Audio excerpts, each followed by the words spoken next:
যাই হোক, আমার কথা শোনা যাচ্ছে কি? কথা হ্যাঁ, শোনা যাচ্ছে। বেশ বেশ। 8:02 আমরা এবার ক্লাস শুরু করি যথারীতি সময়ে চলছে। এবং সব থেকে বড় জিনিস যে এসএসসির টাইম বা এসএলএসটির সময়টা কিন্তু আমাদের কাছে একদমই নেই, ফলত এই টাইমটুকু আমাদের সময় নষ্ট করার মতন সময়ও নেই। একদম রাইট টাইমেই ক্লাস জয়েন করতে হবে। পার্টিকুলার টাইমের পরে আমি আর কাউকেই জয়েন করাবো না, সে যেই হন না কেন। এবং আমি বলেছি যে আজকে যাবতীয় বিষয় আমি বলবো ক্লাসের মধ্যে যথারীতি। আমাদের এসএলএসটির ক্লাসটা সোমবার, মঙ্গলবার এবং বুধবার 3 দিন থাকছে। একটু পারলে লিখে নেবেন, আমি গ্রুপে রুটিন করেও দেবো পরবর্তীকালে। সোমবার থাকছে সন্ধে 7:30, মঙ্গলবার থাকছে সন্ধে 7:30 এবং বুধবার রাত 9টা থেকে। সোমবার আমি যেটা বেসিক্যালি পড়াবো, অর্থাৎ যে বিষয়টার উপর গুরুত্ব দেবো, সেটা হচ্ছে আমাদের যে 9-10 বা 11-12 যে টেক্সট, ঠিক আছে, সেটার উপরে। মঙ্গলবার সাহিত্যের ইতিহাস, সেটা মধ্যযুগ, প্রাচীন মধ্যযুগ থেকে শুরু করে আধুনিক যুগ। এবং বুধবার টোটালটাই গ্রামারের উপর ফোকাস। কারণ আমরা সকলেই জানি যে এসএসসি বা এসএলএসটিতে গ্রামারটা কিন্তু খুব বড় ভূমিকা গ্রহণ করে। কিন্তু আমার যতটুকু মনে হচ্ছে এবছর বোধহয় আর আগের বছর যেমন, অর্থাৎ 2016 সালে গ্রামারটা যেমন ভাবে এসছে, অত মারাত্মক ভাবে হয়তো আসবে না। আমি ডেমো ক্লাসেও বলেছিলাম প্রত্যেকটা মানে ইউনিট থেকে ম্যাক্স টু ম্যাক্স 14 থেকে 15টা কোশ্চেন্স থাকবে। কোনো কোনো ইউনিট থেকে তার বাইরেও থাকতে পারে। প্রশ্ন সংখ্যা তো মোটে 60টার মধ্যেই ঘোরাফেরা করবে। ফলত শুধু গ্রামার, আমি অন্যান্য জায়গায় যেমন হয়, আমি সে প্রসঙ্গে একটু আসবো, যে প্রত্যেকদিন শুধু গ্রামারই প্র্যাকটিস করানো হচ্ছে। কিন্তু এরকম যেন না হয় যে গ্রামার প্র্যাকটিস করাতে করাতে আলটিমেটলি আমি টেক্সটটাই পড়ছি না, আমি সাহিত্যের ইতিহাসটাই জানছি না, আমি অন্য বিষয়গুলো বা বাংলা থেকে ইংরেজি বা ইংরেজি থেকে বাংলার যে কনভার্টের যে বিষয়টা অনুবাদ, সেটাই আমি বুঝতে পারছি না। এই জায়গা যেন আমাদের ফেস করতে না হয়, বা আন্তর্জাতিক সাহিত্য কি সেটা আমরা জানছি না। তাই একটা দিন আমি গ্রামারের জন্য বরাদ্দ রেখেছি। এবং আর একটা বিষয়, সপ্তাহে 2 দিন এই যে বিষয়গুলো পড়াচ্ছি, এই বিষয়গুলোর উপর মক টেস্ট থাকবে। বলে রাখি, এই মক টেস্ট গুলো কিন্তু যখন খুশি দিতে পারবেন, অর্থাৎ লাইফ টাইম ভ্যালিডিটি। যদি মনে করেন আজ থেকে 10 বছর পর অন্য কোনো এসএসসি তে দেবেন, এখন ওই অ্যাপসটা বা ওই সফটওয়্যার যদি বেঁচে থাকে, ইউ ক্যান ডু, আপনারা বা তোমরা দিতে পারো, ঠিক আছে। এবার সফটওয়্যারের উপর ডিপেন্ড করছে। তো সেই মক টেস্টটা আপাতত আমি রবিবার করে নেব ভেবেছি। এবং এরপরে যখন পড়ানোর বিষয়টা বেড়ে যাবে, অর্থাৎ পড়ানোটা যখন অনেকটা হয়ে যাবে, বেশ খানিকটা এগিয়ে যাব, তখন আমরা সপ্তাহে 2 দিন করে নেব। তার মধ্যে একদিন শুধুমাত্র গ্রামার থাকবে, আর একদিন বাকি বিষয়গুলো থাকবে। একদিন আমরা ফোকাস করব শুধুমাত্র গ্রামার।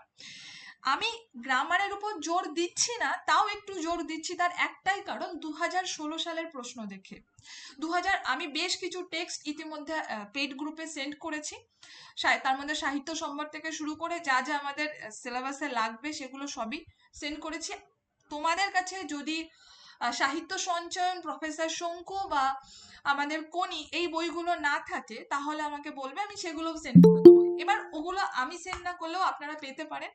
বাংলার শিক্ষা.com বলে একটা ওয়েবসাইট আছে।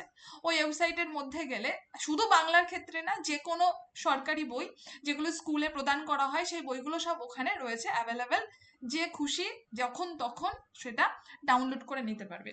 কিন্তু হ্যাঁ, ওখান থেকে একটু প্রিন্ট বার করে আমাদের পড়তে হবে, তাহলে আর এর কাছে তার কাছে গিয়ে রিকোয়েস্ট করার প্রয়োজন হয় না। এবার আমরা চলে আসছি মূল বিষয়। তাহলে আমি এটা বলে দিলাম, অনেকের কনফিউশন ছিল কটা থেকে পড়াবো, অনেকে জিজ্ঞাসা করছিলেন কবে কবে পড়াবো। আমি সোমবার, মঙ্গলবার, বুধবার 3 দিন পড়াবো। সোমবার সন্ধে 7:30, মঙ্গলবার সন্ধে 7:30, বুধবার রাত 9টা। এবং এই 3 দিন যে জিনিসগুলো পড়াবো, তার উপরে সপ্তাহে 2 দিন মক টেস্ট থাকবে। একদিনকার মক টেস্ট সম্পূর্ণ গ্রামারের উপরে থাকবে, আর একদিনকার মক টেস্ট থাকবে আর অন্য বিষয়ের উপর। এছাড়াও আমি প্র্যাকটিস করার জন্য আলাদা আলাদা প্র্যাকটিস সেট প্রোভাইড করব, যে প্র্যাকটিস সেটগুলো বানানো হচ্ছে, অলরেডি কাজ চলছে প্রিভিয়াস ইয়ার কোশ্চেনের উপর ভিত্তি করে। কারণ আবঝাপ প্র্যাকটিস সেট তো হাতের সামনে নিয়ে নিলে হবে না, যেগুলো আমাদের পরীক্ষার জন্য প্রাসঙ্গিক সেগুলো নেওয়াই বাঞ্ছনীয়। নেক্সট,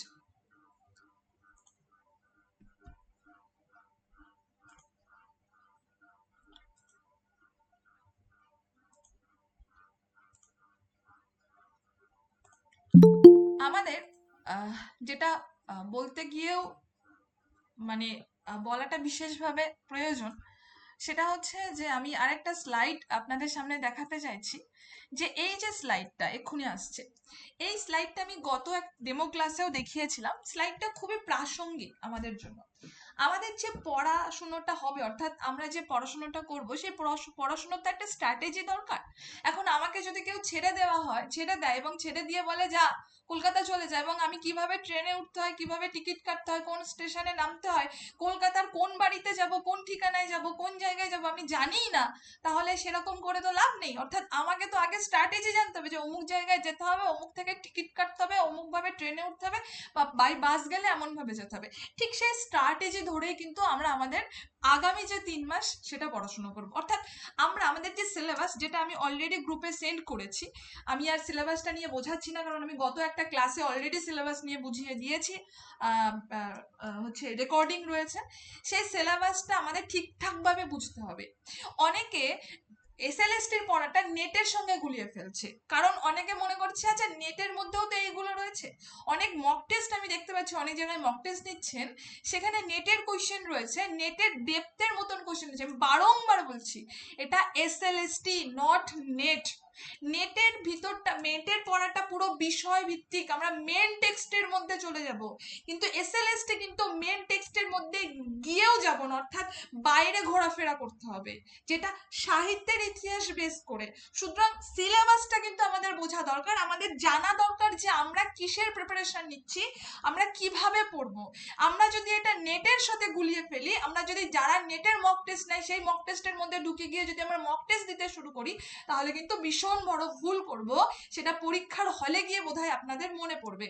নেক্সট হচ্ছে যে একটা ডেলি রুটিন ফিক্সড করতে হবে, এবং সেই রুটিনটা আমি ফিক্সড করে দেবো। প্রত্যেক সপ্তাহে আপনাদের একটা টার্গেট লিস্ট দেওয়া হবে যে এই সপ্তাহের মধ্যে এইটা কভার আপ করতে হবে, এই সপ্তাহের মধ্যে এইটা কভার আপ করতে হবে, পরের সপ্তাহের মধ্যে এইটা কভার আপ করতে হবে, এবং সেটা প্রসেস অনুযায়ী। অর্থাৎ আমি এটা বলছি না যে আমি সাহিত্য সঞ্চয়ন কভার আপ করবো মানে শুধু সাহিত্য সঞ্চয়ন কভার আপ করবো, একেবারেই না। তাহলে আমি সপ্তাহে 3 দিন 3 রকম পড়াতাম না। এক একটা সপ্তাহের মধ্যে আমি রুটিন করে দেবো যে এতগুলো থেকে সাহিত্য সঞ্চয়নের এতটা, এইদিকে সাহিত্যের ইতিহাস থেকে এতটা, এবং গ্রামারের এইগুলো এই সপ্তাহের মধ্যে as soon as possible complete করবে, এবং তার উপরে মক টেস্ট দেবে। এই রুটিনটা কিন্তু ফিক্সড করা খুব বাঞ্ছনীয়। এর বাইরেও যেটা তোমাদের রুটিন ফিক্সড করতে হবে, যে তোমরা, আমি তুমি করে সম্বোধন করছি, তোমরা কখন পড়বে এবং কখন রেস্ট নেবে, কখন ঘুমাবে। আমার তোমাদের কাছে একটাই রিকোয়েস্ট, যে সময় কিন্তু 3 মাস, তাও নেই 3 মাস না, 2.5 মাস ধরাই বাঞ্ছনীয়। সময় 2.5 মাস, ঠিক আছে। ফলত এই 2.5 মাস আমাদের যে এক্সট্রা কাজ অনেক কিছু থাকে, যেগুলো না করলেও চলে যায়, এই কাজগুলোকে একটু সাইডে রাখতে হবে। একটু সাইডে, অনেক কিছু আসবে জীবনে, অনেক কিছু যাবে, কিন্তু এই এসএসসি বোধহয় আমাদের জেনারেশনে আর একবারও আসবে না। কারণ 10 বছর পর এসএসসি হচ্ছে, তাও 10 বছর আগের যে এসএসসিটা সেটা ক্যান্সেল হয়ে গেছে, ফলত 15 বছর পর এসএসসি হচ্ছে। এই এসএসসি যদি হয়ে যায়, আবার 15 বছর কিন্তু আমাদের বসে থাকতে হবে, এবং সেই 15 বছর নির্দ্বিধায় বলে দিতে পারি যে আমাদের বয়স আর থাকবে না এসএসসি তে বসার জন্য। ফলত এই যে 2.5 মাস বা এই যে 3 মাস সময় পাচ্ছি, 3 মাস নয়, ওই 2.5 মাসের কাছাকাছি, এই সময়টা কিন্তু আমাদের পুরোপুরি ইউটিলাইজ করতে হবে। কিভাবে ইউটিলাইজ করব, কখন পড়বে, কখন পড়বে না, কখন ঘুমাবে, কখন আড্ডা মারবে, কখন খাবে, সেটা তোমাদের রুটিন অনুযায়ী তোমাদের ফিক্সড করতে হবে। যদি তোমরা বলো যে আমার একটা ডেমো রুটিন দিতে, আমি তোমাদেরকে একটা, আমার যেভাবে পড়াশোনা করতাম বা করি সেই রুটিনটা আমি তোমাদেরকে প্রোভাইড করতে পারি, যেটা আমার সুবিধা মতন তৈরি করা, সেরকম একটা রুটিন দেখে শুনে তোমরা বানিয়ে নিতে পারো। এর বাইরে কিন্তু আমি করতে পারবো না, কারণ আমাদের আলাদা আলাদা মানুষের আলাদা আলাদা লাইফস্টাইল। নেক্সট চলে আসছি, বিভিন্ন বিষয়ের জন্য আলাদা আলাদা সময় নির্ধারণ করতে হবে। অর্থাৎ আমরা যখন সকালবেলা ঘুম থেকে উঠি, সেটা ভোর 5টা হতে পারে, সকাল 6টা হতে পারে, বা বেলা 11টা হতে পারে। কেউ যদি সারা রাত ধরে পড়াশোনা করে বা কাজ করে, সে নিশ্চয়ই ভোর 6টার সময় উঠবে না, তার ঘুম ভাঙতে সকাল 10টা বাজতেই পারে। যখনই ঘুম থেকে ওঠো, সেই ঘুম থেকে ওঠার পরবর্তী 3-4 ঘন্টা কিন্তু আমাদের ব্রেন পিক লেভেলে কাজ করে। ফলত ঘুম থেকে ওঠার পর 3-4 ঘন্টা no social media, no phone call. সে যত পছন্দের মানুষ, যত কাছের মানুষই ফোন করুক না কেন, কোনো ফোনই রিসিভ করা যাবে না ঘুম থেকে ওঠার পরবর্তী 4 ঘন্টা। এই 4 ঘন্টা সম্পূর্ণ নিজেদের পিছনে ইনভেস্ট করতে হবে, সম্পূর্ণ নিজের স্বপ্নের পিছনে ইনভেস্ট করতে হবে। আমি আমার পার্সোনাল বিষয়টা বলতে পারি, আমি ঘুম থেকে ওঠার পরবর্তী 4 ঘন্টা আমার ফোন অফ থাকে, ঠিক আছে? সে যেই হোক না কেন, আমি কারোর ফোনই রিসিভ করি না, কাউকে রিপ্লাই দিই না। তারপরে আমি হ্যাঁ ঠিক আছে কথা বলছি, সবকিছু করছি, কিন্তু ওই সময়টার কিন্তু ভাগ কাউকে দেওয়া যাবে না। কারণ তোমার সফলতার জন্য তুমি ক্রেডিট নেবে। তুমি যদি বিফল হও, তোমাকেই পরে এসে শোনাবে কি করলে এতদূর পড়াশোনা করে, কি করলি এই পর্যন্ত পড়াশোনা করে, বেকার সময় নষ্ট। এটা কিন্তু তোমাকেই শুনতে হবে। তখন কার ফোন রিসিভ করেছো, কার প্রবলেম সলভ করতে গেছো, কোথায় গেছো, এসব কিন্তু কেউ দেখবে না। মানুষ দুদিন পর কি করেছো সব ভুলে যায়। এটা হচ্ছে মানুষের ভীষণ বড় একটা গুণ। নেক্সট চলে আসছি, আমাদের মক টেস্ট দিতে হবে। কিভাবে মক টেস্ট দেবো না, আমাদের প্রিভিয়াস ইয়ারের যে প্রশ্নগুলো রয়েছে, এখন ওই যে বললাম, আমি যদি এখন সাহিত্যের ইতিহাস রয়েছে বলে আমি এখন নেটের মক টেস্ট দিতে বসি, তাহলে কিন্তু হবে না। প্রিভিয়াস ইয়ার প্রশ্নের সাথে আমাদের মক টেস্ট দিতে হবে, এবং সেই সঙ্গে সঙ্গে প্রচুর প্র্যাকটিস সেট মানে করতে হবে। আর যেটা করতে হবে, আমি যাদের নেট পড়াই তাদেরকেও বলি, কি নোট নিতে হবে। কি নোট মানে, যদি পরীক্ষা হবেই, সে যাই হোক না কেন, হাইকোর্ট চটথাপ্পড় দিয়ে আবার পরীক্ষা শুরু করাবে। আমরা যদি একটা বই পড়ছি, সেই বইয়ের মধ্যে ধরো সাহিত্য সঞ্চয় নয় 102 পেজ আছে, এই 102 পেজটা অ্যাজ সুন অ্যাজ পসিবল এমন ভাবে নোট বানাতে হবে যেন সেটা 5 পেজের মধ্যে কভার আপ হয়।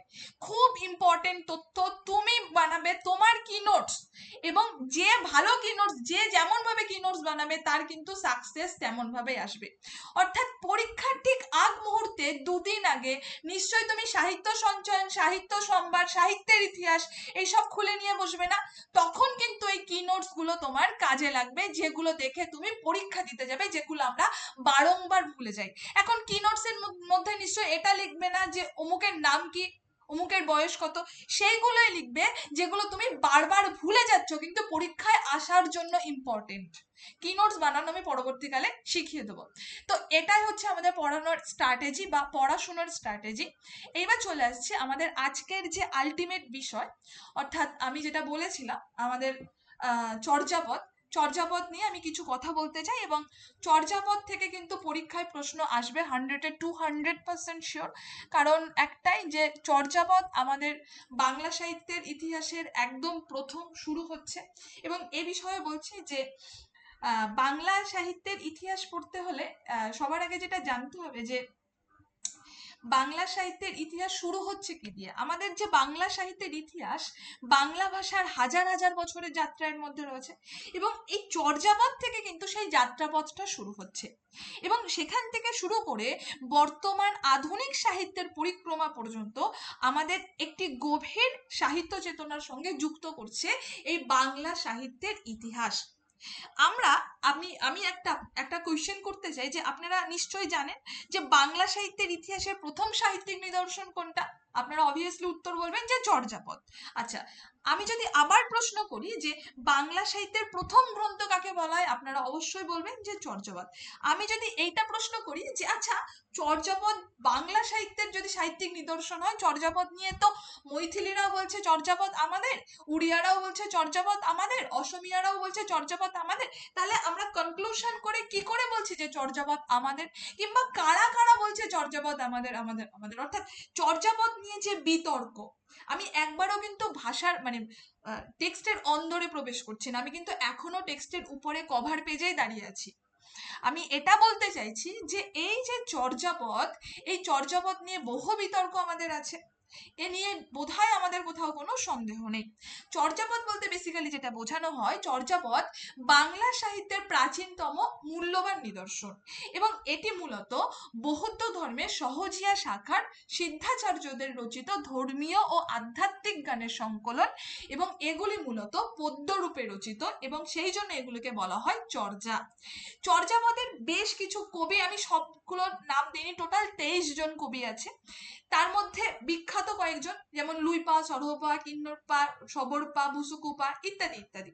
এবং এরপর আমরা যেখানে আসছি যে চর্যাপদের আবিষ্কার, ডক্টর হরপ্রসাদ শাস্ত্রী চর্যাপদ আবিষ্কার করছে। এটা কিন্তু সবটা নয়, আমি আবারও বলছি, আমরা একদম ভিতরে যাব, তার আগে আমি জাস্ট একটু ওভারঅল দেখিয়ে দিচ্ছি। এবং 1907 খ্রিস্টাব্দে নেপালে গিয়ে চর্যাপদটা আবিষ্কার করছে, এবং হরপ্রসাদ শাস্ত্রী বলছে চর্যাপদের নাম চর্যাচর্য বিনিশ্চয়। তো হরপ্রসাদ শাস্ত্রী চর্যাচর্য বিনিশ্চয় বলছে, তা আর সবাই কি হাত গুটিয়ে বসে রয়েছে, যেমন সুকুমার সেন, অসিত কুমার বন্দ্যোপাধ্যায়? না, আর সবাই হাত গুটিয়ে বসে নেই, সবাই সবার মতন একটা করে অভিমত প্রকাশ করছে, সবাই সবার মতন বলছে যে চর্যাপদের নাম এই হওয়া উচিত, ওই হওয়া উচিত, ইত্যাদি ইত্যাদি ইত্যাদি। চর্যাপদ নিয়ে বহু বিতর্ক কিন্তু বাংলা সাহিত্যে এই পর্যন্ত রয়েছে, এবং এখনো চর্যাপদ নিয়ে সেই বিতর্কের যে বিষয়টা সেটা কিন্তু থেকেই গেছে। নেক্সট আমরা আসছি ভাষার বৈশিষ্ট্য। চর্যাপদের যে ভাষার বৈশিষ্ট্য, চর্যাপদের ভাষাগুলো বেসিক্যালি ছিল মিশ্র। আমরা যখন বাংলা ভাষার উদ্ভবের ইতিহাস পড়ব, তখন এই জায়গাটা দিয়ে আসবো, যেটা প্রাচীন বাংলা প্রাকৃত, অপভ্রংশ ও সংস্কৃতের সমন্বয়ে গঠিত। এই যে ভাষা, এই ভাষাটি মূলত তখনকার লোকভাষার খুব কাছাকাছি, যা থেকে আধুনিক বাংলা ভাষার উৎপত্তি। আমরা একটা উদাহরণ এখানে দেখে নেব, যে বজ্র ঘরে করলি গোসাই, অর্থাৎ এখানে কি বলা হয়েছে, এই যে লাইনটা, এর অর্থ হচ্ছে বজ্র নির্মিত ঘরে ভগবান বিরাজ করেন। তো এই যে লাইনটা এখানে রয়েছে, এই ভাষা সাধারণ মানুষের নিশ্চয় বোধগম্য ছিল না, বরং তা ছিল রহস্যময়, গুপ্তার্থপূর্ণ, যেটাকে আমরা সন্ধ্যাক ভাষা বা সান্ধ্য ভাষা বলি। তা এটাকে গুপ্তার্থপূর্ণ ভাষা কেন বলা হচ্ছে, তার আগে আমাদের একটু জেনে নেব যে চর্যাপদ লেখা কাদের, না বৌদ্ধ সহজিয়া সাধকদের। এই যে বৌদ্ধ সহজিয়া সাধক মানে কাদের বোঝানো হচ্ছে, আমরা আসবো সেই প্রসঙ্গে। বৌদ্ধ সহজিয়া সাধক বলতে না যারা তন্ত্রের মাধ্যমে সাধনা করে।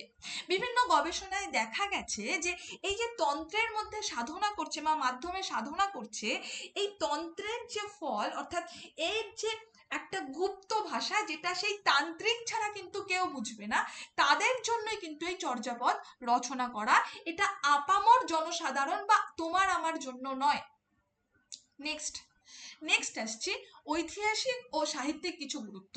সে প্রসঙ্গে বলবো যে বাংলা সাহিত্যের সূচনা পঞ্চম থেকে ষষ্ঠ শতাব্দীতে নয়, তার অনেক পরে, এবং এই ধারণা ভেঙে চর্যাপদ প্রথম প্রমাণ করছে যে বাংলা সাহিত্য 1000 খ্রিস্টাব্দেরও আগে ছিল, এবং এই রচনাগুলির মাধ্যমে প্রাচীন বাংলার সমাজ জীবন, ভাষার বিবর্তন, ধর্মীয় দর্শন ইত্যাদির চিত্র কিন্তু আমরা পাওয়া যায়। আমরা খুব ছোট্ট করে তাহলে চর্যাপদ সম্বন্ধে কি জানলাম সেটা দেখে নিচ্ছি। যে রচয়িতা সিদ্ধাচার্যগণ, তার মধ্যে রয়েছে লুইপা, সরহপা ইত্যাদি। আবিষ্কর্তা হরপ্রসাদ শাস্ত্রী, আবিষ্কার করেছেন 1907 সালে। এখানকার মোট পদ 50টি। এখানকার গ্রন্থ নাম চর্যাচর্য বিনিশ্চয়, যেটা হরপ্রসাদ শাস্ত্রী দিচ্ছেন। এখানকার ভাষা মিশ্র ভাষা, যার মধ্যে প্রাচীন বাংলা, অপভ্রংশ, সংস্কৃত মিশ্রিত রয়েছে। সাহিত্যিক ধরন হচ্ছে গানের আকারে গুড়ো আধ্যাত্মিক কাব্য। ধর্মীয় প্রেক্ষাপট হচ্ছে বৌদ্ধ সহজিয়া তত্ত্ব বলা হয়। তাহলে এইটা আমরা চর্যাপদের খুব বেসিক কিছু তথ্য জানলাম, একদম বেসিক। আমি জানি এখান থেকে পরীক্ষায় আসবে না, এই যে বেসিক তথ্য এখান থেকে কিন্তু পরীক্ষায় আসবে না। তাহলে আমরা এটা জানলাম কেন, না আমরা সাহিত্যের ভিতরে প্রবেশ করার জন্য তার আকার ইঙ্গিতটা তো একটু জেনে নেওয়া দরকার। সাপোজ তুমি তার কারোর বাড়িতে যাচ্ছ, প্রবেশ করছো, তাহলে তার বাড়ির আগের ব্যাকগ্রাউন্ড বা তার আগের গেট আপটা তো আমরা একটু জানবো, তাহলেই তো আমরা ভিতরে গিয়ে বুঝতে পারবো আচ্ছা এই দিকটাতে এই ঘরটা ছিল, ওই দিকটাতে ওই ঘরটা। না হলে তো আমরা বুঝতে পারবো না যে কখন দিন হচ্ছে, কখন রাত হচ্ছে, কখন সূর্যদীপ মানে উঠছে আর কখন ডুবছে। নেক্সট,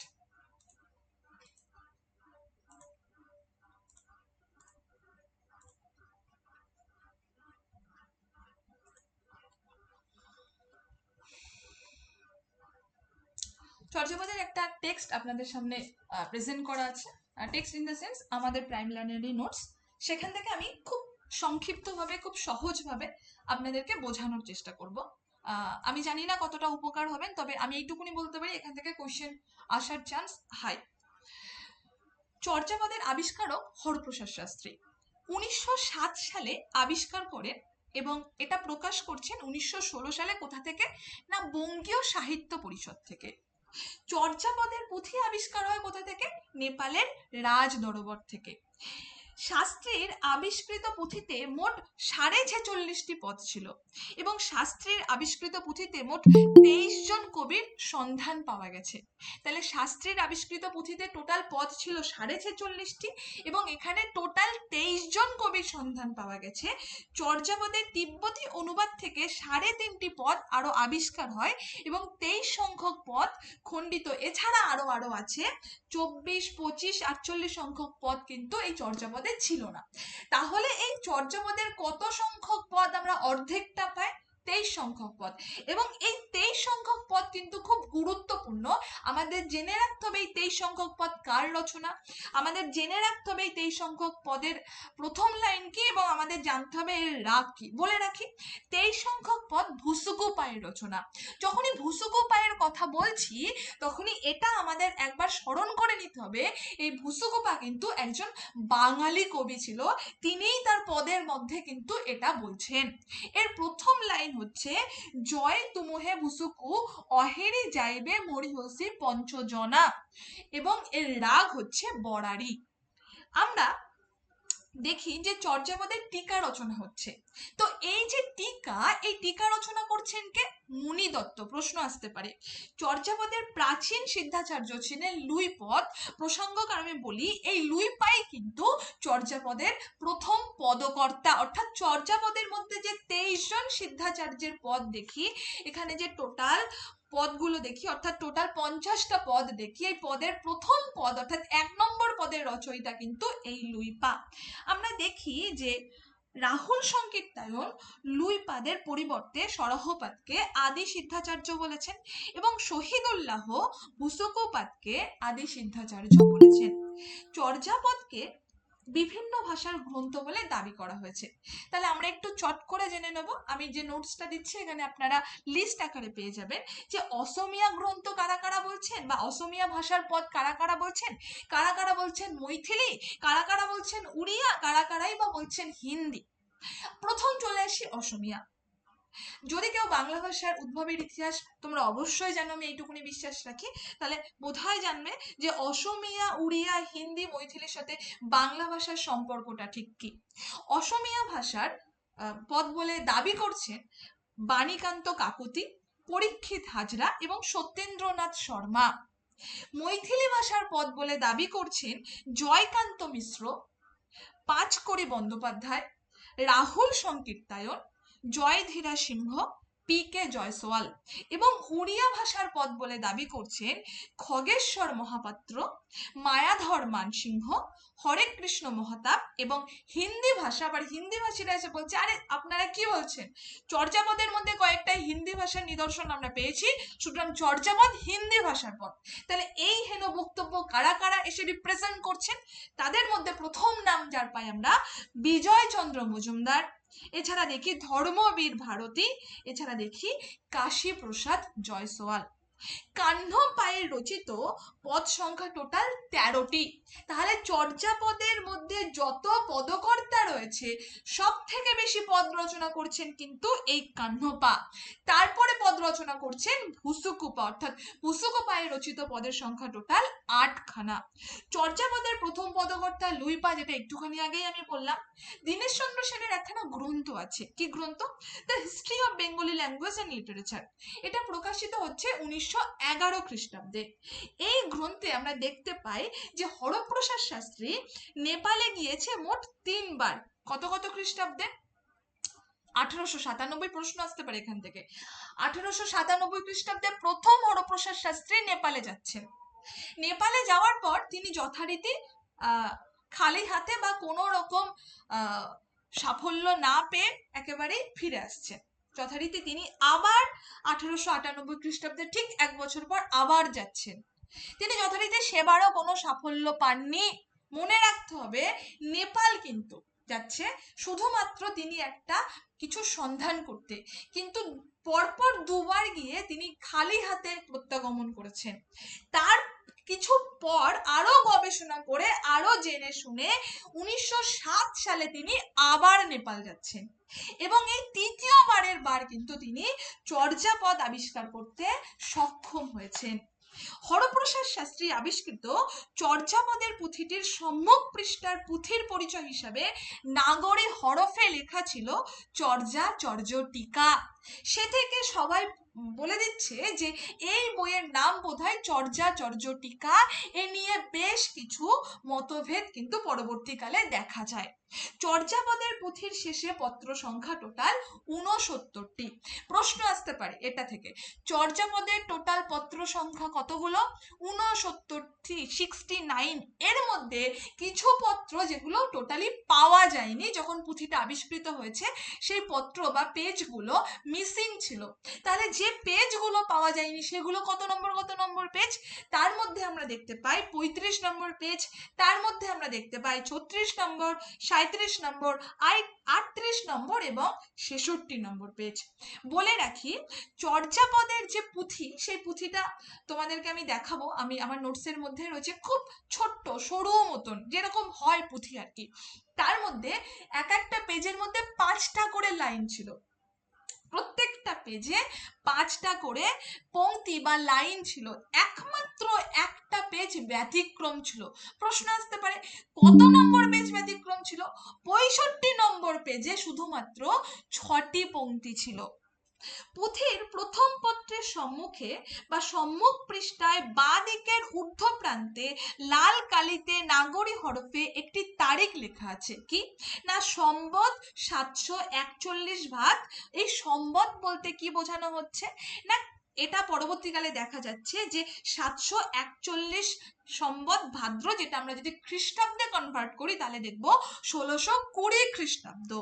সুতরাং চর্যাপদের কখন লেখালেখি হচ্ছে সে নিয়ে একটা ধারণা কিন্তু গবেষকদের মধ্যে চলে এসছে। চর্যাপদের পুঁথির গান ও টিকার যে সংকলন, এটাকে বেসিক্যালি বলা হয় কালেক্টেড টেক্সট। কেন কালেক্টেড টেক্সট? কারণ চর্যাপদের মধ্যে কিন্তু একজন কবির পদ নেই, মনে রাখতে হবে। এখানে কিন্তু টোটাল 23 জন কবির পদ রয়েছে। এই 23 জন কবির থেকে বিভিন্ন পদ বা তাদের লেখা পদ সংগ্রহ করে করে করে করে একটা জায়গায় জড়ো করা হয়েছে, তাই এটাকে বলা হয় কালেক্টেড টেক্সট। চর্যাপদে বিভিন্ন জনের বিভিন্ন নামকরণ, অর্থাৎ আমি শুরুতেই বলেছিলাম হরপ্রসাদ শাস্ত্রী যখন চর্যাপদ রচনা করছেন তিনি বলছেন চর্যাপদের নাম চর্যা চর্য বিনিশ্চয়, কিন্তু তারও পরবর্তীকালে বিভিন্ন সাহিত্যিকরা বলছেন যে উনি ভুল বলছেন, তারা তাদের মতন এক একটা করে চর্যাপদের নামকরণ করেছেন। এই নামকরণগুলো কিন্তু খুব গুরুত্বপূর্ণ। তার মধ্যে আমরা আসছি, বিদুশেখর শাস্ত্রী বলছেন আশ্চর্য চর্যাচয়, প্রবোধচন্দ্র বাগচি বলছেন চর্যাশ্চর্য বিনিশ্চয়। বলে রাখি, হরপ্রসাদ শাস্ত্রী বলেছেন চর্যাচর্য বিনিশ্চয়, প্রবোধচন্দ্র বাগচি বলছেন চর্যাশ্চর্য বিনিশ্চয়। সুকুমার সেন আবার এসে বলছেন, বিখ্যাত সাহিত্যিক, বিখ্যাত একজন বাংলা ভাষার পণ্ডিত, আমি তার খণ্ডগুলো তোমাদের গ্রুপে কিছুক্ষণ আগে সেন্ড করলাম, সাহিত্যের ইতিহাসের খণ্ড, যেগুলো তোমাদের লাগবে। এই সুকুমার সেন বলছেন চর্যা গীতি পদাবলী। শশীভূষণ দাশগুপ্ত এসে বলছেন না, এসব কিছু হবে না, চর্যাপদের নাম হবে শুধুমাত্র চর্যাগীতি। তখন অসিত কুমার বন্দ্যোপাধ্যায় বা বাকি থাকে কেন, অসিত কুমার বন্দ্যোপাধ্যায় এসে বলছেন চর্যাপদের নাম চর্যা গীতিকা। এবং পরবর্তীকালে আমরা দেখি যে এর মূল, এগুলো লিখে নেবো না নোট দিয়ে দেবেন? নোট দিয়ে দেবো, সব এর মধ্যে রয়েছে। আচ্ছা, এর মূল নাম চর্যা গীতি কৌশবৃত্তি। অনঙ্গ ব্রজের দার্শনিক গ্রন্থ প্রজ্ঞ পয় বিনিশ্চয়সী। এ প্রসঙ্গে আমরা বলে রাখি যে এখানে যে লুই পায়ের পরিচয় পাচ্ছি, একদম চর্যাপদের প্রথম পদকর্তা, এই লুই পায়ের লেখা একখানা গ্রন্থ আমরা পরবর্তীকালে পাই। সেই লুই পাই একা লিখছে না, তার সঙ্গে দীপঙ্কর বলে একজন লিখছেন।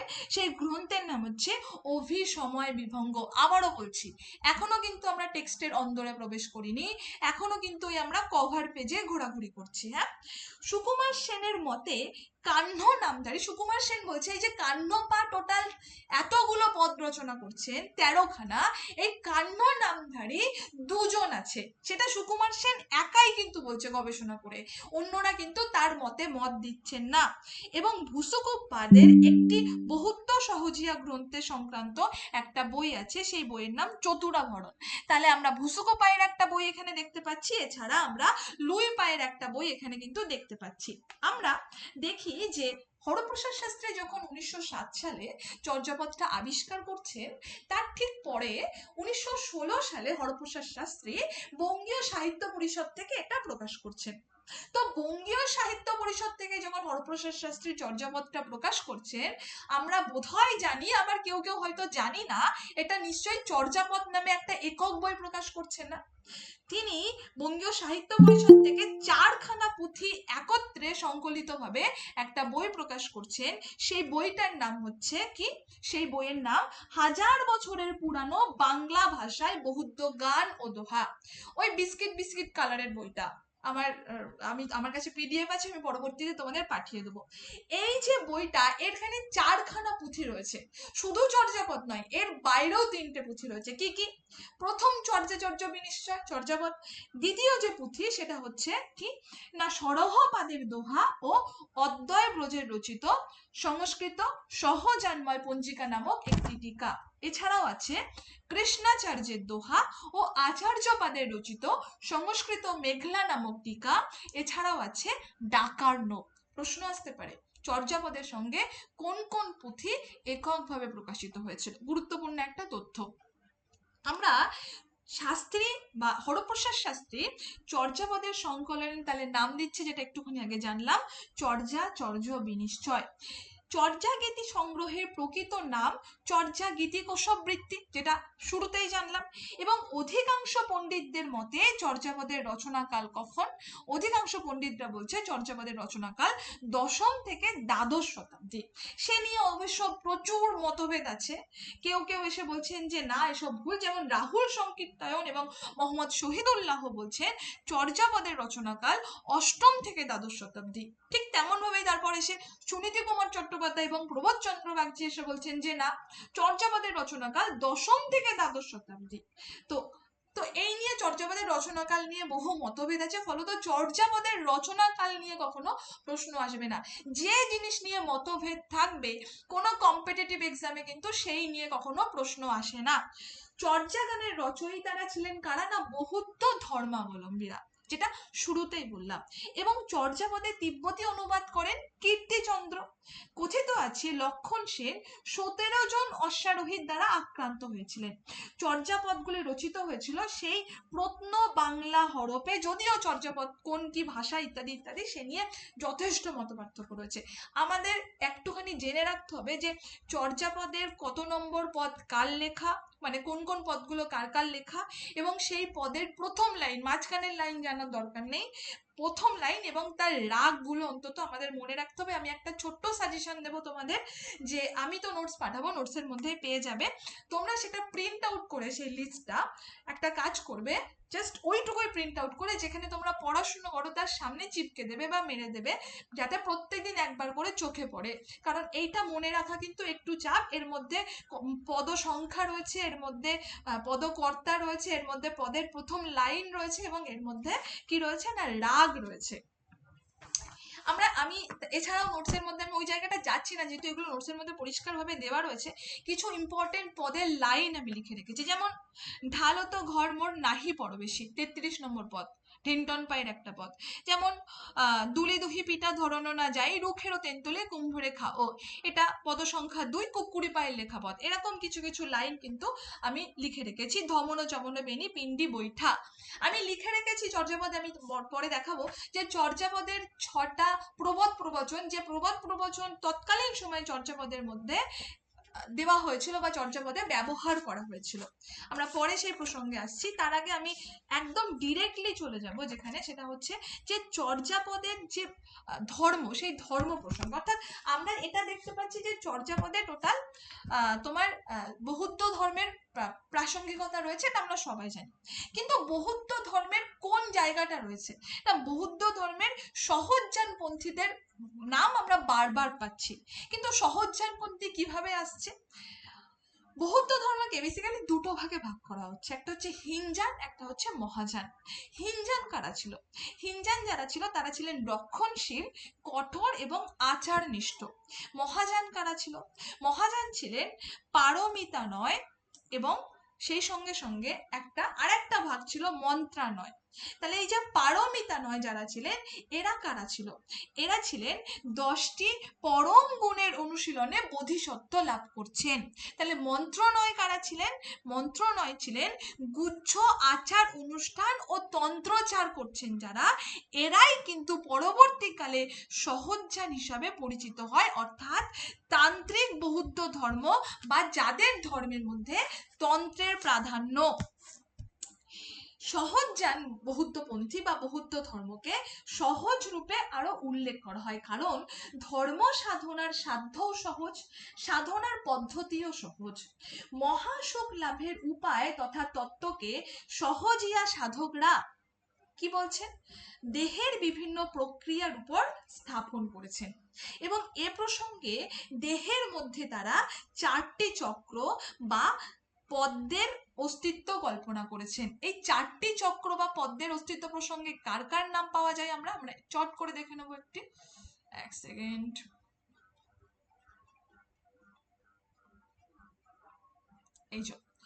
এই যে 4টি চক্র বা এই জায়গাটা, হ্যাঁ, প্রথম চক্র বলতে বোঝানো হচ্ছে এটা নাভিতে অবস্থিত, অর্থাৎ এটাকে বলা হয় নির্মাণ চক্র। এর ফলে আমাদের আনন্দ অনুভব হয়। প্রশ্ন আসতে পারে এখান থেকে, হ্যাঁ, খুব ইম্পর্টেন্ট, মোস্ট ইম্পর্টেন্ট আমি বলবো চর্যাপদের মধ্যে। এই প্রশ্ন যদি আসে, নিশ্চয়ই আসবে না কত খ্রিস্টাব্দে অর্পশা শাস্ত্রী চর্যাপদ আবিষ্কার করেছেন, এটা আসবে না কত খ্রিস্টাব্দে চর্যাপদ প্রকাশিত হয়েছে। প্রশ্ন কিন্তু এই সমস্ত জায়গাগুলো থেকে আসবে, কারণ এইগুলো কিন্তু অধিকাংশ ছেলে মেয়েদের জানার বাইরে। নেক্সট চলে আসছি আমরা দ্বিতীয় চক্র। দ্বিতীয় চক্র বেসিক্যালি কোথায় অবস্থিত? না, হৃদয়ে অবস্থিত। এটাকে ধর্মচক্র বলা হয়, যার ফলে আমাদের পরমানন্দ অনুভব হয়। নেক্সট আসছি আমরা তৃতীয় চক্র। তৃতীয় চক্র কোথায় অবস্থিত? না, কণ্ঠে অবস্থিত। এর মাধ্যমে আমাদের সম্ভোগ চক্র অনুভব হয়, এবং এটা আমাদের বিরামানন্দের ফল। নেক্সট চতুর্থ চক্র বলতে বোঝানো হচ্ছে সহজ বা মহাসুখ চক্র, যেটা আমাদের মস্তকে অবস্থিত। এর মাধ্যমে আমাদের সহজানন্দ অনুভব হয়। সহজিয়া সাধকেরা দেহের 4টি চক্র ও 3টি নাড়িকে সাধনার রূপে গ্রহণ করেছেন, এবং এই 3টি নাড়ি কারা কারা? এই 3টি নাড়ি তোমরা অনেকেই জানো, আবার অনেকেই জানো না। ইরা, পিঙ্গলা এবং সুষুম্না নাড়ি। ইরা বলতে কাদের বোঝানো হচ্ছে, পিঙ্গলা বলতে কাদের বোঝানো হচ্ছে, এবং সুষুম্না নাড়ি বলতে কাদের বোঝানো হচ্ছে, খুব গুরুত্বপূর্ণ একটা জায়গা। ইরা বলতে বোঝানো হচ্ছে বাম গা, পানবায়ু বা প্রজ্ঞা। পিঙ্গলা বলতে বোঝানো হচ্ছে দক্ষিণ গা, আপন বায়ু বা উপায়। এবং সুষুম্না নাড়ি বলতে বোঝানো হচ্ছে অদ্বয় রূপ অবধূতিকা, পান ও অপান বায়ু। এর মাধ্যমে আমাদের মস্তিষ্কের সহস্রার পদ্মে আনায়ন ঘটে, এবং সেটাই সাধকের সিদ্ধি লাভের কারণ। সাধারণভাবে ইরা, পিঙ্গলা তথা বামগা ও দক্ষিণগা নারীর গতি কিন্তু নিম্নমুখী। এদের একটি ধারায় সংসারের সৃষ্টি ও অপর ধারায় সংসারের সংহার, যেটা বৌদ্ধদের ভাষায় নির্বাণ লাভ হয়। দেহস্থিত যে চক্রগুলি পদ্মের রূপকে গৃহীত হয়েছে বা পদ্মের রূপকে গৃহীত হয়েছে, সেই চক্রগুলিকে আমরা বলছি বিভিন্ন চক্র, আমরা সেটার পরিচয় পেয়েছি। তো চক্রস্থিত বিভিন্ন বোধিচিত্ত রয়েছে, সেগুলো কি কি? তার মধ্যে আমরা পাই যোগিনী, ডম্বী, চণ্ডালী, শবরী, মাতঙ্গিনী প্রভৃতি নানা রমণী রূপে পরিকল্পিত হয়েছে। দেহস্থিত 3টি নারী কোথাও নদী তট, কোথাও সাঁকো, কোথাও চন্দ্র সূর্য, কোথাও নৌকাদার, কোথাও ঘণ্টা নুপুরের রূপকে কিন্তু আমাদের এই চর্যাপদের মধ্যে গৃহীত হয়েছে। নাগার্জুন পাদের শূন্যবাদ বা মাধ্যমিক বাদ কিন্তু খুব গুরুত্বপূর্ণ। মৈত্রী অসঙ্গ বঙ্গবন্ধুর বিজ্ঞানবাদ বা যুগাচারবাদ মনে পড়ে যাচ্ছে। এ প্রসঙ্গে আমরা স্মরণ করতে পারি বৈভাষিকরা ধর্মকে ভাব, স্বভাব ও অস্তিত্বময় বলে মনে করতেন, অন্যদিকে সৌতান্ত্রিকরা ধর্মকে মনে করতেন শূন্য স্বভাব বা অলিক বলে। আমাদের যে চর্যাপদে যতগুলো পদ রয়েছে, এই চর্যাপদের প্রত্যেকটা পদের মধ্যে কিছু কিছু শব্দবন্ধ রয়েছে, যে শব্দবন্ধগুলো খুব গুরুত্বপূর্ণ। এইবার আমরা টেক্সটে আসছি, এইবার এতক্ষণে কিন্তু আমরা টেক্সটের মধ্যে ঢুকছি। তাহলে সেই শব্দবন্ধগুলো কোনগুলো, যেগুলো খুব গুরুত্বপূর্ণ, পরীক্ষায় আসতে পারে, আমাদের মনে প্রশ্ন জাগে, সে প্রসঙ্গে আমরা জেনে নেব যে চর্যাপদের মধ্যে যে শব্দবন্ধগুলো রয়েছে। এক সেকেন্ড।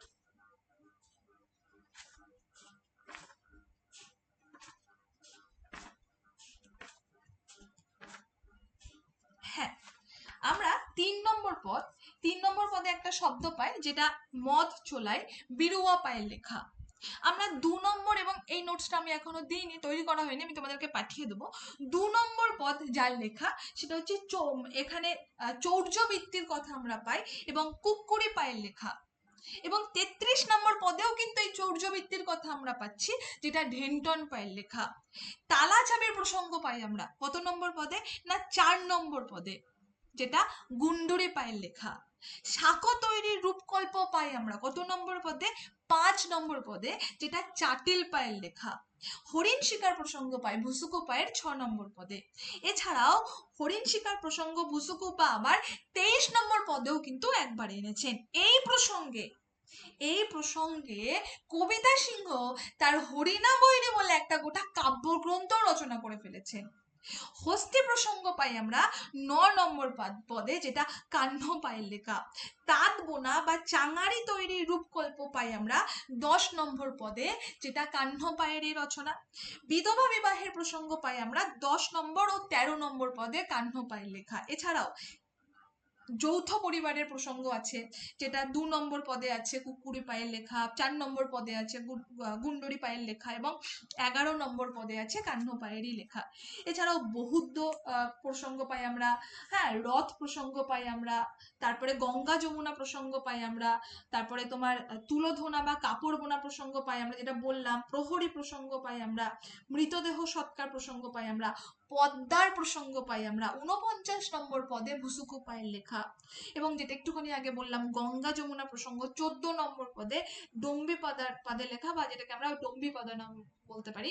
বুদ্ধ নাটকের প্রসঙ্গ পাই আমরা 17 নম্বর পদে, বিনা পায়ের লেখা। খুব ইম্পর্টেন্ট এগুলো, খুব খুব খুব ইম্পর্টেন্ট। রথের প্রসঙ্গ পাচ্ছি আমরা 14 নম্বর পদে, হ্যাঁ। তারপরে তোমার আতুর ঘরের প্রসঙ্গ পাচ্ছি, একজন প্রসূতি নারীর পরিচয় পাচ্ছি আমরা 20 নম্বর পদে কুকুরি পায়ের মাধ্যমে। তাঁত বোনা প্রসঙ্গ পাচ্ছি, তবলার প্রসঙ্গ পাচ্ছি। এগুলো কিন্তু সব আমরা চর্যাপদের মধ্যে পাচ্ছি। কত নম্বর পদে পাচ্ছি সেটা আমি তোমাদেরকে আজকে দেবো না, 2-1 দিনের মধ্যে দিয়ে দেবো। এবার চলে আসছি, এই যে চর্যা পদকর্তাগুলোর নাম আমরা জানলাম, যেমন কাহ্ন পা, শান্তি পা, লুই পা, হ্যাঁ, কমিল পা, বিরুয়া পা, এদের কিছু শিষ্যদের নাম আমরা জেনে নেব। কাহ্ন পায়ের শিষ্য হচ্ছে কমলিপাদ। শান্তি পায়ের শিষ্যের নাম হচ্ছে অতীশ দীপঙ্কর বা অতীশ দীপঙ্কর নামেও পরিচিত। কমলে পায়ের শিষ্য হচ্ছে কঙ্কন পা, বিরোহা পায়ের শিষ্য হচ্ছে বিনা পা, এবং কাহ্ন পায়ের আরো একজন শিষ্যর নাম আমরা পরবর্তীকালে জানি ঢেন্টন পা। এদের পদও কিন্তু আমরা পড়েছি, এদের পদও কিন্তু বেশ গুরুত্বপূর্ণ। দেখো, বাংলা সাহিত্যের আদি যুগের একমাত্র প্রামাণ্য নিদর্শন হচ্ছে বহুদ্ধ সহজিয়াদের এই সাধন তত্ত্ব ও সাধন প্রণালী কেন্দ্রিক চর্যাগান। মানে রাজেন্দ্রলাল মিত্র প্রথম অনুসন্ধান করেন 1907 খ্রিস্টাব্দে। মহামহোপাধ্যায় হরপ্রসাদ শাস্ত্রী নেপালের রাজরোবাদ থেকে এটা আবিষ্কার করছেন। তাহলে আবিষ্কার হরপ্রসাদ শাস্ত্রী করলেও চর্যাপদের প্রথম অনুসন্ধান করছেন কিন্তু রাজেন্দ্রলাল মিত্র। এটা কোথা থেকে নেওয়া হয়েছে? না, একটা বঙ্গীয় সাহিত্য পরিষদের একটা অভিলেখালয় গ্রন্থাগার বলে একটা গ্রন্থ বলে একটা বই আছে, সেখান থেকে। এবং প্রকাশ ও নামকরণ প্রসঙ্গে যদি আমরা আসি, তাহলে দেখবো 1323 বঙ্গাব্দ তথা 1916 খ্রিস্টাব্দে, একটুখানি আগে আমি জানলাম, আমরা বললাম যে বঙ্গীয় সাহিত্য পরিষদ থেকে 1000 বছরের পুরানো বাংলা ভাষায় বৌদ্ধ গান ও দোহা, যেখানে হরপ্রসাদ শাস্ত্রী চর্যাপদের নাম দিয়েছেন চর্যা বিনিশ্চয়। এখানে ডাকর্ণব, চর্যা বিনিশ্চয়, সরহপাদের দোহা ইত্যাদি ইত্যাদি রয়েছে। আমরা চর্যাপদের পুঁথির পরিচয় সম্বন্ধে একটু জেনে নেব। পুঁথির পরিচয়, যেটা খুব গুরুত্বপূর্ণ। তালপাতা, আমি পুঁথিটা বোধহয় এখানে রেখেছি, একটুখানি আমাকে দেখাতে দিও, একটুখানি, হ্যাঁ। পুঁথিটা তোমাদের সামনে আমি একটু শো করতে চাই।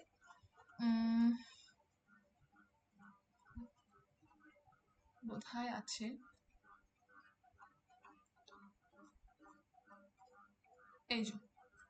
এই যে হচ্ছে চর্যাপদের পুঁথি। আমি নেট থেকে নিয়ে এখানে তোমাদেরকে জাস্ট তুলেছি। এখানে লাইন গোনো। আমি তোমাদেরকে একটুখানি আগে বলেছিলাম যে প্রত্যেকটা লাইনে 5টা করে, প্রত্যেকটা পুঁথিতে, প্রত্যেকটা পৃষ্ঠাতে 5টা করে পংক্তি আছে। এই পুঁথিটাও কিন্তু তার ব্যতিক্রম নয়। একমাত্র একটা পুঁথি, যেটা 65 নম্বর আর কি তোমার পেজ বা পৃষ্ঠা, সেই 65 নম্বর পৃষ্ঠাতে কিন্তু একমাত্র 6টা পংক্তি বা 6টা লাইন পাই। আদারওয়াইজ প্রত্যেকটা পৃষ্ঠাতে কিন্তু 5টা করে লাইনই পাই। তো এই যে পুঁথিটা দেখতে পাচ্ছি আমরা, তাল পাতার পুঁথিতে লেখা এবং লুপ্ত পাতাগুলি কি দিয়ে না বিভিন্ন তোমার বিভিন্ন তোমার যেমন কি বলবো সুতো দিয়ে বাঁধা তৎকালীন সময়, এবং এর প্রতি পাতায় 5টি করে পংক্তি, এবং এখানে টোটাল 64টি পাতার সন্ধান মেলে, কিন্তু শেষ পৃষ্ঠা সংখ্যা ছিল 69টি, 69। বাদ বাকি পাতাগুলো কিন্তু পাওয়া যায়নি। এই পুঁথির সূত্রপাত একটা শব্দ দিয়ে, কি দিয়ে? নম শ্রী বজ্র যোগিন্নয় শব্দ দিয়ে। প্রশ্ন আসতে পারে, আমি নোটসে দিয়ে দিয়েছি। পুঁথিতে 50টি গানের কথা বলা হয়েছে, কিন্তু তারপরেও আমরা দেখতে পাই 23 সংখ্যক গানের অর্ধেক আমরা পাই, পুরোটা পাই না। এছাড়াও 24, 25 ও 48 সংখ্যক গান কিন্তু সম্পূর্ণভাবে লুপ্ত, তার কিছুই আমরা পাই না। অর্থাৎ পুঁথিতে সব সমেত আমরা 46.5টি গানের হদিশ বা গানের পরিচয় পাই। প্রথম পদ এই পুঁথির পটমঞ্জুরি কাহা তরুবড় পঞ্চবিডালা লুই পায়ের লেখা। চর্যাপদের টিকা অনেকেই রচনা করছেন, তার মধ্যে নির্মল গিরা টিকা খুব গুরুত্বপূর্ণ একটা সংস্কৃতে রচিত মুনি দত্তের লেখা। এছাড়াও চর্যা গীতিবৃত্তি দীপঙ্করের লেখা। এছাড়াও চর্যা মেলায়ন প্রদীপ আচার্যদেবের লেখা। এছাড়াও চর্যা মেলায়ন প্রদীপ নামটিকা সাক্ষ্যমিত্রের লেখা। আশা করি খুব ডিপলি না পড়লে কোথাও এত কিছু পাবে না। প্রবোধচন্দ্র বাগচি চর্যায় তিব্বতী অনুবাদ করছেন, যেটা বলছেন কীর্তিচন্দ্র যেটা আবিষ্কার করছেন। তাহলে প্রবোধচন্দ্র বাগচির যে চর্যার তিব্বতী অনুবাদ সেটাকে আবিষ্কার করছেন কীর্তিচন্দ্র মহাসামন্ত। আমরা the origin and development of Bengali language গ্রন্থে সুনীতি কুমার চট্টোপাধ্যায়ের নাম কম বেশি আমরা সবাই জানি। সুনীতি কুমার চট্টোপাধ্যায় প্রমাণ করেন যে চর্যাপদ বাংলা ভাষায় রচিত এবং এটির রচনাকাল 10ম থেকে দ্বাদশ শতাব্দীর মধ্যে। প্রবোধচন্দ্র বাগচিও তার দোহাকোষ গ্রন্থে এই সেম কথা বলেছেন, যেটা একটুখানি আগে আমি তোমাদেরকে বললাম। এই যে চর্যাপদের কথা, এই চর্যাপদের মধ্যে কতজন কতগুলো পদ রচনা করেছেন সেটা আমি ছোট্ট কবিতার মাধ্যমে প্রেজেন্ট করব। যেমন আমি বলছি যে কান্নপা টোটাল 12টি পদ রচনা করেছেন, মতান্তরে 13টি পদ রয়েছে, ঠিক আছে? তো আমি আপাতত 12 ধরে বা 13 ধরে, যাই হোক, তোমরা কেউ কেউ বলছে 12টা, কেউ কেউ বলছে 13টা, কারণ তার একটা পদ পাওয়া যায়নি, ঠিক আছে? কান্ন বলে আমি শ্রেষ্ঠ 12টি গায়ে, আমি কিন্তু এর কনফিউশনটা বলে দিলাম, কেউ বলছে 12টা, কেউ বলছে 13টা। কুক্কুরে পায়ে 3টি পদ রচনা, আমি কিভাবে মনে রাখতে বলছি। কুক্কু দাদু বুড়ো বলে চলে 3 পায়ে। সরহ পায়ের 4টি পদ রচনা আছে। সুর দিয়ে সরহ খোকা পরে চারে বেদ। সবর পায়ের 2টি পদ রচনা আছে। সবর শান্তি লুই করে নিয়েছে শ্বেত, অর্থাৎ সবর শান্তি লুই করে নিয়েছে শ্বেত, অর্থাৎ সবর, শান্তিপা এবং লুইপা এদের সকলের কিন্তু 2টি করেই পদ রচনা। ভুসুকু পায়ের 8টা পদ রচনা আছে। ভুসু কাকু বাড়ি ফিরে 8টার পরে, অর্থাৎ ভুসুকু বাড়ি ফিরছে 8টার পরে, এটার মাধ্যমে আমরা বুঝতে পারছি যে ভুসুকু পায়ের 8টা পদ রচনা আছে। এবং তাই নিয়ে বাকি জন একটি গান ধরে, অর্থাৎ এর বাইরে যতজন রয়েছে সবার একটা করে পদ রচনা। তাহলে এটা যদি তোমরা দুদিন পড়ো, 3-4 বার করে, নিশ্চয়ই এই কবিতাটা মনে রাখতে খুব একটা সমস্যা হবে না। কবিতাগুলো আবারও বলছি, কবিতাগুলো: কাহ্ন বলে আমি শ্রেষ্ঠ 12টি গায়ে, কুক্কু দাদু বুড়ো বলে চলে 3টি পায়ে, সুর দিয়ে সরহ খোকা পরে চারে বেদ, সবর শান্তি লুই করে নিয়েছে ছেদ, ভুসু কাকু বাড়ি ফেরে 8টার পরে, তাই নিয়ে বাকি জন একটি গান ধরে। তাহলে কত, মানে কোন পদগুলো কার কার রচনা, আশা করি এর পরে কোথাও কোনো কনফিউশন থাকছে না। একটি করে পদ আছে টোটাল 16 জন কবির, হ্যাঁ, তাদের নাম আমি আর আলাদা করে বলছি না, এর বাইরে যেগুলো থাকবে সবার একটি করেই পদ। হ্যাঁ, নেক্সট আমরা চলে আসছি চর্যাপদের পরবর্তীকালে, যেটাকে আমরা ডিকনস্ট্রাকশন বলি বা চর্যাপদের বিনির্মাণ বলি, ঠিক আছে?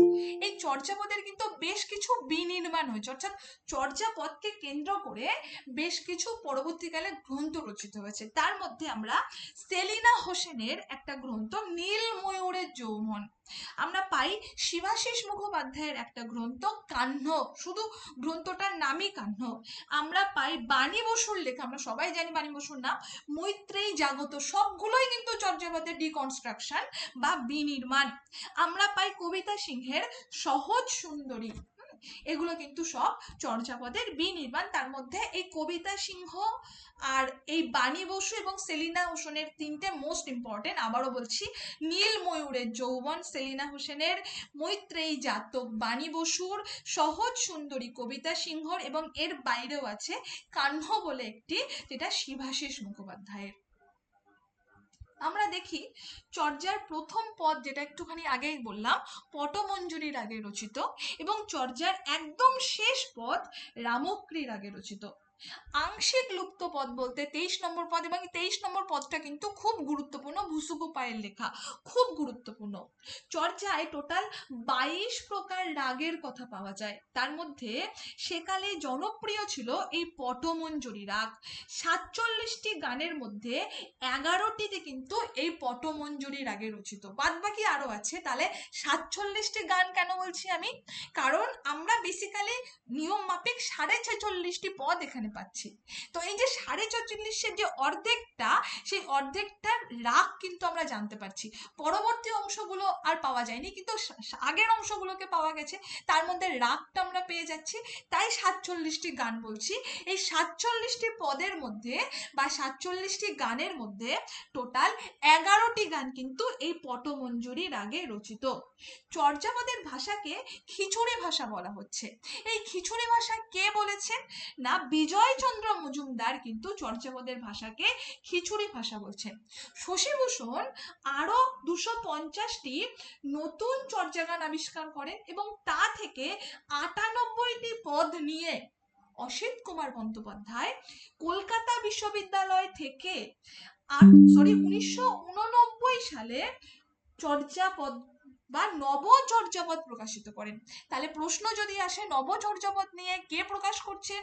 অসিত কুমার বন্দ্যোপাধ্যায়। তৎকালীন সময়ে তিনি কলকাতা বিশ্ববিদ্যালয়েরই অধ্যাপক ছিলেন, এবং তিনি যেটা তোমার তোমার 250টি আর যে চর্যাগান আবিষ্কার হয়েছিল পরবর্তীকালে, তার মধ্যে 98টি পদ নিয়ে রচনা করছেন, এই তোমার কি বলে বার করছেন বা প্রকাশ করছেন এই তোমার নবচর্যাপদ। কে প্রকাশ করছেন? এই অসিত কুমার বন্দ্যোপাধ্যায়। খুব গুরুত্বপূর্ণ একটা তথ্য।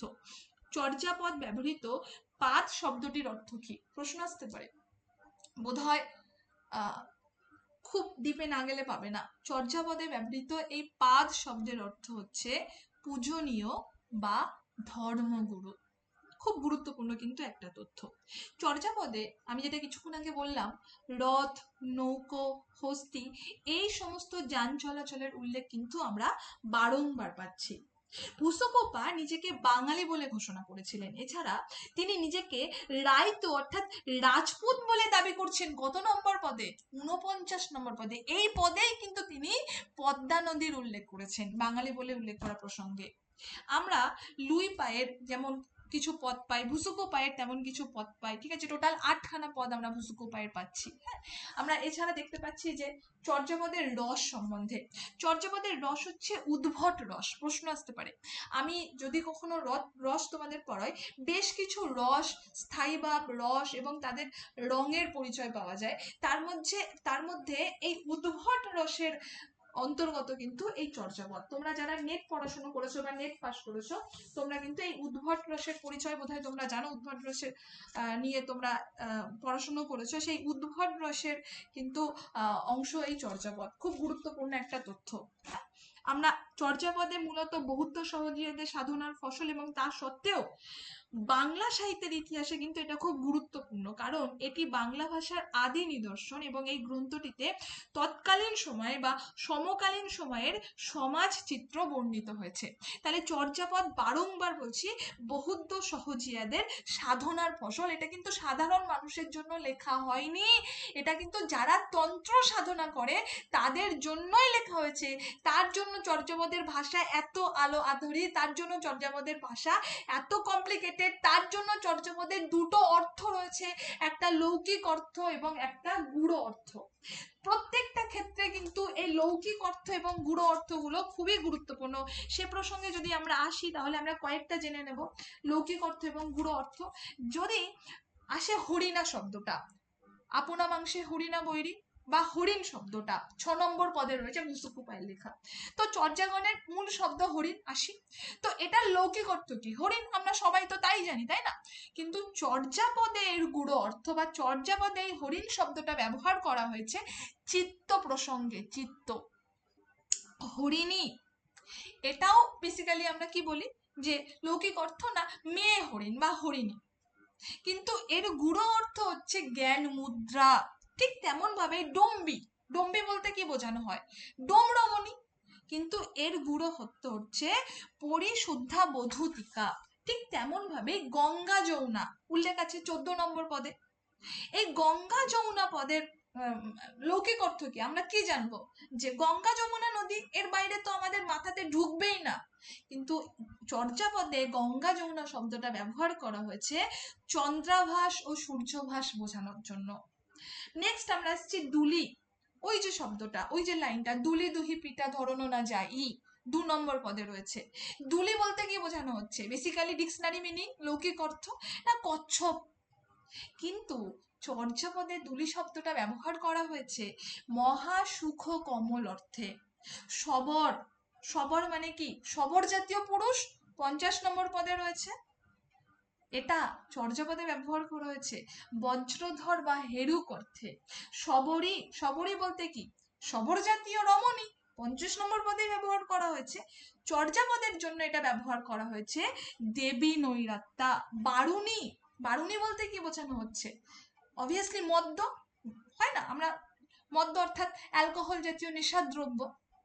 চর্যাপদে এই বারুণীটাকে বলা হয়েছে সংবৃত্তি বোধিচিত্ত, অর্থাৎ চর্যাপদের লৌকিক অর্থ এবং চর্যাপদের গূঢ় অর্থ দুটোর মধ্যে কিন্তু ফার ডিফারেন্স। যদি টেক্সটের ভিতর থেকে প্রশ্ন আসে, যদি প্রশ্নকর্তা মনে করে যে এদের প্রশ্নের উত্তর দিতে দেব না, একটা গূঢ় অর্থ তুলে দিলেই যথেষ্ট, কারণ অত গূঢ় অর্থ মনে রাখা একটু ডিফিকাল্ট হয়ে যাবে। কিন্তু তবুও আমি তোমাদের একটা লিস্ট দিয়ে দেবো, তোমরা যদি রেডি করতে পারো অবশ্যই তোমরা করবে। তো মোটামুটি চর্যাপদ খুব সংক্ষিপ্তর মধ্যে আমি বলার চেষ্টা করলাম। আমি জানি না কতটা উপকার হবে তোমাদের।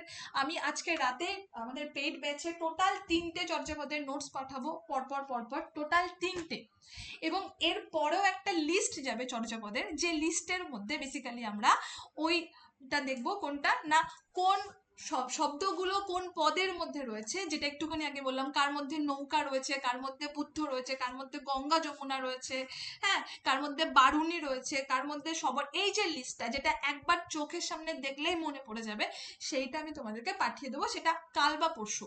আপাতত আমি এখন যেগুলো পড়ালাম এর বাইরে সবগুলো টোটাল 3টে পিডিএফ যাবে, এবং এই 3টে পিডিএফ এর বাইরে পরীক্ষার হলে আসার চান্স খুবই কম।